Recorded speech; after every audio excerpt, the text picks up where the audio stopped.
Thank you, Mr. Speaker. And I first want to acknowledge again the presence of Shirley Douglas. We are so honoured. And all of the phenomenal members of ACTR who've come back time and time again to support this, and also workers in the arts' rights. Thank you for being here. So give them a round of applause.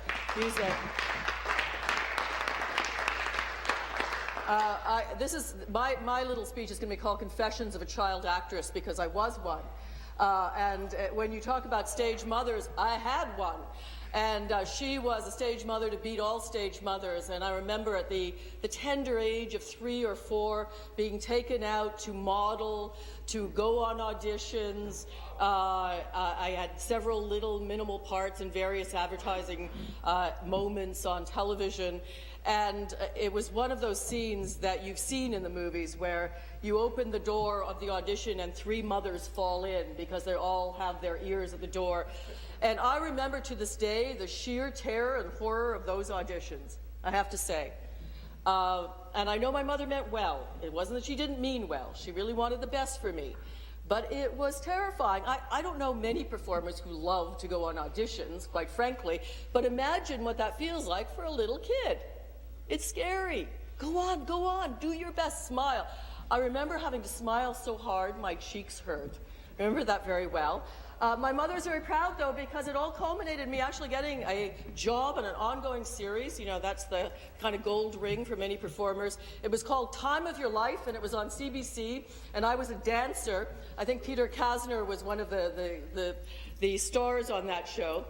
So every Wednesday through an entire school year, I went from 8 in the morning till about 5 or 6 at night, and it was dancing.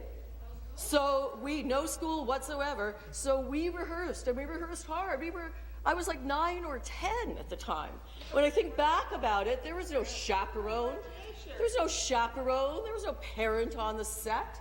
There was no courses given. I missed one day of school every week for an entire year. Now, did I enjoy some of it? Absolutely, but my goodness, it was hard work. And then one might ask, where did the money go?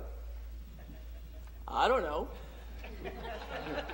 I honestly, I don't know. Now, I'm not accusing, my parents long since passed away, but I'm not accusing them of anything. I'm sure they had my best interests at heart, but I don't know. I had lots of performances and lots of ads that continued to run, and where are all those residuals? I don't know.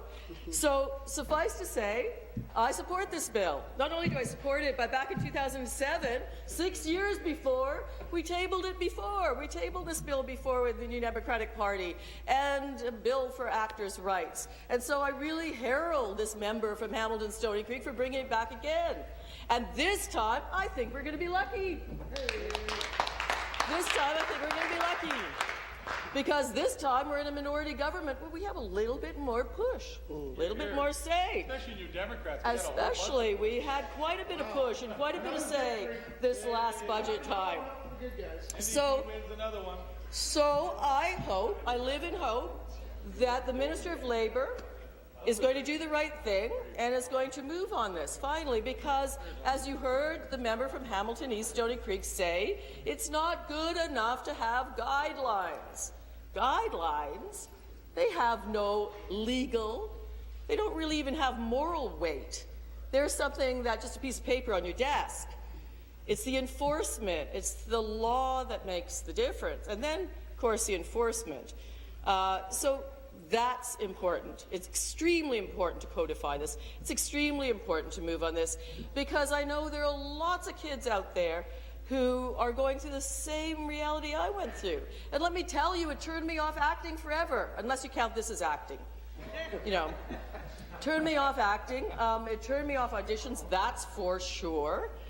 Because not only was I doing that, and the classic stage mother that she was, not only was I doing all of that, I was also taking violin, modeling. I was just writing down all the things I used to take.